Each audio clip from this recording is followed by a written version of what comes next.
Para siempre, perdónenme la expresión. Julio Palominos, abogado laboralista, y está con nosotros para entender un poco el problema de la informalidad laboral. Bienvenido, Julio, gracias por estar con nosotros. Gracias, Carlos, por la invitación. Encantado. Cifra de trabajadores informales en el Perú, 9.7 millones. ¿Ese número qué significa como potencia y como problema, Julio? A ver, una cifra muy alarmante, ¿no?, que ha sacado el INEI el día de hoy. ¿Por qué? Porque la informalidad laboral se viene acrecentando. La precarización del empleo se da en todos los estratos. Y esto no solamente es un problema actual, Carlos, es un problema que ya data hace muchos años. No ha habido una política adecuada a nivel laboral. Y esto perjudica a ambas partes de la relación de trabajo, tanto al sector empleador como al sector trabajador. Ahora, si antes de la pandemia, Carlos, ya el empleador no contrataba formalmente, ¿no?, ahora es peor. Ahora mucho peor. Ahora, no ayuda tampoco, Carlos, la rigidez que se están dando las normas laborales en la actualidad, por ejemplo. No ayuda mucho, porque al contrario, deberían dar algunas facilidades, no solamente en las normas que se den, sino también en la fiscalización laboral por parte de la SUNAFIL. En la actualidad, los persiguen al empleador, multan, embargan sus cuentas, hasta hacen embargos en forma de secuestro conservativo sobre los bienes, y esto no ayuda a la formalidad laboral. Si se cree de repente que con la rigidez de las normas el empleador va a contratar formalmente, es una equivocación. Eso está equivocado. Ahora, un fujimorista de los de antaño te diría, es que gracias a esa rigidez el país pudo crecer. ¿Eso es correcto? A ver, definitivamente el tema pues de la época de Fujimori, una flexibilización de las normas laborales. Eso sí, prácticamente la actividad sindical estuvo paralizada. Murió, Julio, así paralizada. Pero esto tampoco ha servido mucho. ¿Por qué? Porque ahí ¿quién se benefició?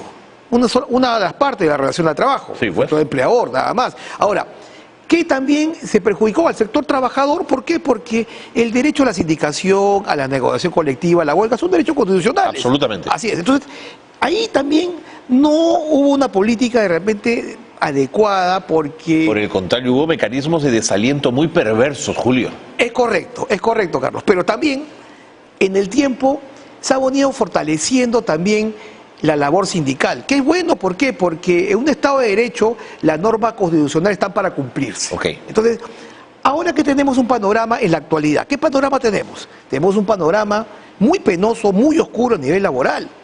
No estamos hablando ahorita de una situación que podría verse de repente que el empleador va a formalizar, va a contratar bien, va a contratar por planilla. Por el contrario, todo el mundo contrata por recibo por honorario, locación de servicios, pagando hasta la mano y desconociendo todos los beneficios sociales de sus trabajadores. En el segundo trimestre de este año, lo tengo aquí apuntado, la población ocupada del país alcanzó los 17 millones. Así es. Pero no crece el empleo formal, crece el trabajo precario. ¿Es esa rigidez la que impide que el trabajo formal crezca? Por supuesto. Si es esa rigidez, ¿qué le quitarías a la norma para hacer que justamente sea menos rígida, Julio? Podría darse unas normas un poco más flexibles, porque no ayuda, por ejemplo, ¿qué ha pasado en la actualidad? Han querido sacar adelante y quieren sacar adelante la Agenda 19. La Agenda 19 ya se vio el incremento de la remuneración mínima vital. No ha habido un análisis económico, ni el impacto que iba a darse de 9.30 a 1025. Han modificado la ley de tercerización laboral. Ahora, a partir del 22 de agosto, ya las empresas no pueden tercerizar actividades principales en su núcleo principal. Después, ¿qué han sacado? Prácticamente han derogado 32 artículos de la Ley de Relaciones Colectivas de Trabajo, donde están dando una posibilidad muy célere de que el trabajador se pueda afiliar a un sindicato, que pueda haber una huelga express en 3 días. Cosa que ha hecho que los empresarios se levanten de la mesa del Consejo Nacional de Trabajo. Y esto no es bueno, Carlos. ¿Por qué? Porque si en el Consejo Nacional de Trabajo, que es que agrupa pues, ¿no?, al sector empleador, sector empresarial... No es bueno, estoy de acuerdo. Es el espacio de diálogo mínimo, ¿no? Así es. Y han saltado encima. Ni siquiera los acuerdos no se han respetado. Y esto ya lo ha previsto también, así ha sido observado por la OIT. Porque no puede darse de que el incremento se haya dado cuando estaba en plena negociación, la ley de tercerización, y no solamente esto, porque se está prácticamente yéndose en contra de lo que dice la pirámide de Kelsen con respecto a las normas legales. O sea, un decreto supremo deroga otro decreto supremo, pero no a la ley en sí. Y hay una ley de relaciones colectivas de trabajo, hay una ley de tercerización. Lo que está haciendo solamente es derogar partes, ¿no?, de un decreto supremo que era el reglamento de las leyes. Y esto no es bueno constitucionalmente. Ahora, ¿qué va a pasar, Carlos, por ejemplo, con el tema de la tercerización? Por ejemplo. Ya, a ver, a partir del 22 de agosto ya no puede tercerizar una empresa, ¿no?, su actividad nuclear o actividad, ¿qué te digo?, principal. Ahora, también la norma no ha podido determinar cuál es el núcleo duro, la actividad nuclear, la actividad principal. ¿Está difuso ese concepto? Difuso, por supuesto. Pero ¿qué pasa? Muchas empresas han optado por la vía constitucional, han interpuesto acciones de amparo que han ganado. Entonces ya les va a permitir que puedan acceder y puedan seguir, ¿no?, ejerciendo su derecho. Esa tercerización. Correcto, así es. Pero ¿qué pasa, por ejemplo? El ministro de Trabajo, el anterior al señor Salas, había señalado en su momento que ellos no van a aceptar ni en ningún modo, cualquier pronunciamiento jurisdiccional de un juez de cualquier parte del territorio de la República que diga que la empresa puede seguir, tercerizando sus servicios. Ahora, esto no es bueno, Carlos, porque se ha visto en los últimos meses mucho intervencionismo por parte del Ministerio de Trabajo. Esto no es bueno para la relación de trabajo. Te lo digo por la experiencia, uno que está metido en el tema laboral hace muchos años, conoce cómo piensa un empleador y también cómo piensa un trabajador. Y creería de que debería de repente buscarse un diálogo social que se ha roto. Mira, ya se fueron de la mesa de diálogo los gremios empresariales. Y esto no es bueno porque esto va a afectar definitivamente a la formalidad en el empleo. Pero fíjate lo complejo del tema. Fíjense, amigos que nos siguen en Grimanchik. En la pesca, de cada 10 trabajadores, 9.2 son informales. O sea, todos, digamos, todos, ¿no? Así es. En agricultura, 90%. En construcción, 85%. Comercio. Recién en la minería, estamos por debajo del 50%. Ahora, no solamente eso, porque según datos estadísticos del INEI, ha crecido la informalidad en 4 sectores. Sector minería, 46% por lo menos. Sector servicios, estamos 25%.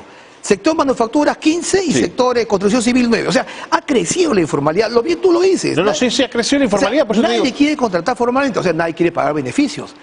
¿Y eso qué afecta? El derecho pensionario de los trabajadores, acceder a un sistema de salud. Ahora vamos con pensión. Quiero mostrarte un cuadro y compartirlo contigo, lo tenemos acá. Fíjate, es la evolución de la informalidad laboral a nivel nacional durante el primer trimestre. La línea roja nos muestra la tasa de informalidad que crece del 2019 al 2020 y ahí se mantiene al 2022. Ese descenso, ese estadístico, no tiene ningún peso específico. Pero sí crece el gris, el empleo informal, ¿no? Que bestia, 11 millones, 12 millones 300, 12 millones 900. Mira, las cifras hablan por sí solas. Acá la informalidad laboral va a seguir creciendo. Y se está espantando a la inversión privada. ¿Tú crees, Carlos, que en estos momentos un empleador va a contratar, conociendo que le han modificado muchas normas que los perjudican en la práctica? ¿Tú crees que va a contratar formalmente? Muy complicado.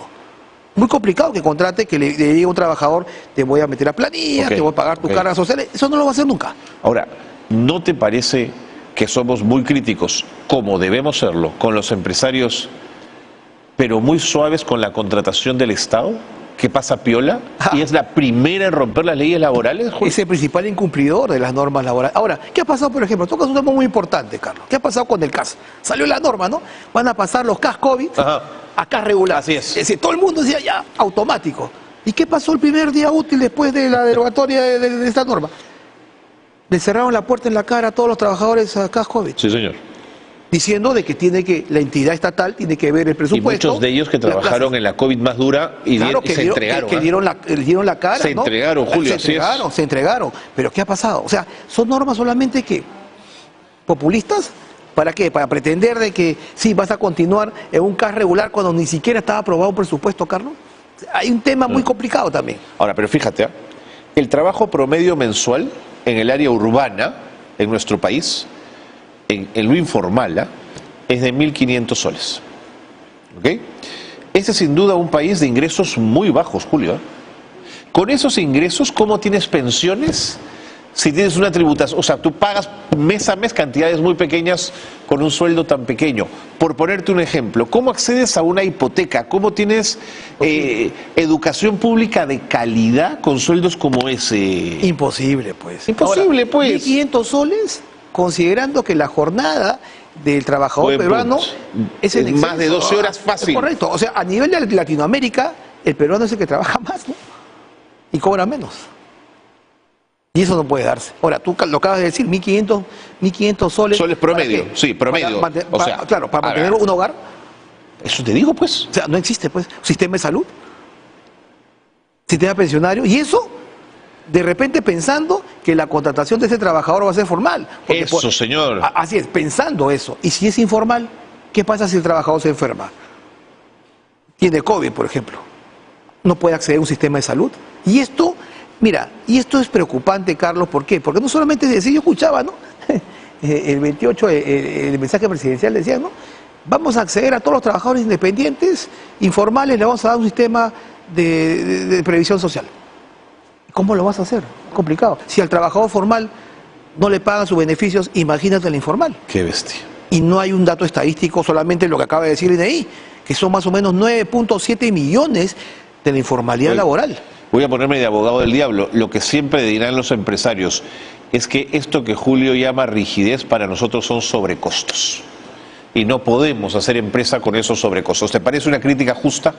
Sí, pues porque acá hay una situación que también hay que analizar, ¿no? De ambas partes. De ambas partes, Claro, o sea, no, por supuesto, Julio. No es decir, No hay que tener los buenos y malos. Así es. Pero también hay que entender que en esta época que estamos saliendo de esta pandemia que nos ha golpeado, que han muerto muchos peruanos, mucho sufrimiento en las familias, también se ha visto perjudicado también el empleador, porque también te acuerdas en la época de la reactivación, las fases, era tan engorroso poder salir a trabajar, ¿te acuerdas? Sí, claro. ¿No? Y esto afectó a muchos sectores, ¿no? Pues, el sector espectáculos, tragamonedas, restaurantes. No, por supuesto, todo se vio afectado, Entonces, lo sé. Esto también, y muchos, por ejemplo, hicieron, pues, solicitaron su suspensión perfecta del Ministerio de Trabajo, simplemente despidieron a los trabajadores, y también muchos cobraron el Reactiva Perú también, ¿no? Muchos también accedieron a la Sí, Reactiva, señor. ¿no?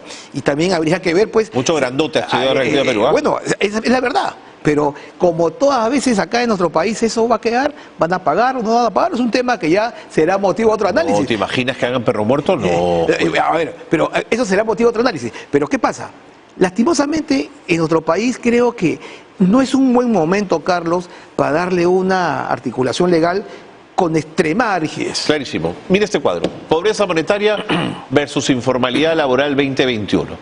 Pasco tiene una pobreza porcentual del 42% y una informalidad laboral del 85%.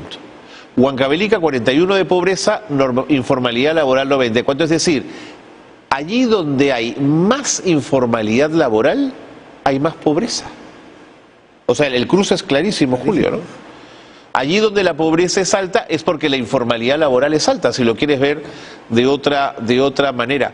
Mira, en Ica la pobreza es baja, 6.6, y es donde menos informalidad laboral hay. Sí, pues. Ahora, Sin dejar de ser pequeña, claro, 69%. cuando hablamos de índice de pobreza, Carlos, el porcentaje, ¿qué estamos diciendo? ¿Cuánto puede acceder un trabajador de esa zona? ¿Cuánto puede percibir por remuneración? Si es que está en planilla. No, por supuesto. ¿Y si no Mis está en 1.500 de pronto son una fortuna, ¿no? No, claro. ¿Y si no está en planilla? Tengo un dato que me preocupa más, que es la diferencia de ingresos entre hombres y mujeres, Julio. Fíjate, en hombres se incrementó 14.3% el ingreso promedio. Subió a 218 soles, digamos, ¿no? La diferencia. Claro. En mujeres, 6%, solo 69 soles. Además, el ingreso de las mujeres representó el 70% del ingreso de hombres. O sea, imagínate un hogar donde hay una cabeza de familia que sea mujer. ¿Cómo así?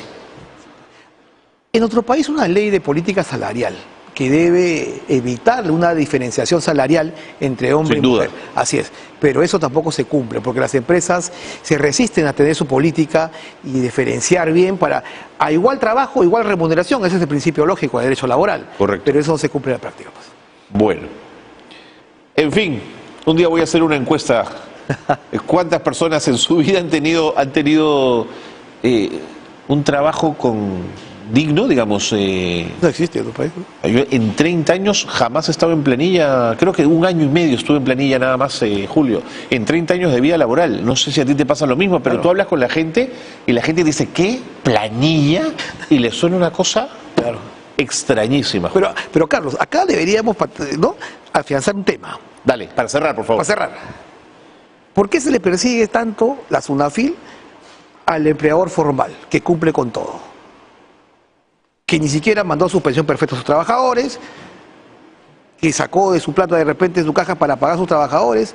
¿Por qué perseguirlo? Y al informal no. Y ahí debería apuntar el gobierno. De repente el nuevo ministro de Trabajo y Promoción del Empleo debería afianzar eso. Porque no solamente es, ¿no?, corretear al empleado formal, sino también... Pero ese trabajador informal además está amarrado a pyme. Si hacemos que la pyme se legalice y tenga facultades para poder operar con un régimen mucho más amigable, de pronto la formalidad podría ser más fácil. Pero no le sacamos la vuelta a la ley, pues. Porque todo el mundo se va a la pyme para pagar menos beneficios. Seguramente. Así es. Julio, muchas gracias. Gracias a ti, Carlos. Gracias por estar con nosotros. El doctor Julio Palomino, abogado laboralista, ha estado con nosotros en el programa. Pausa y volvemos.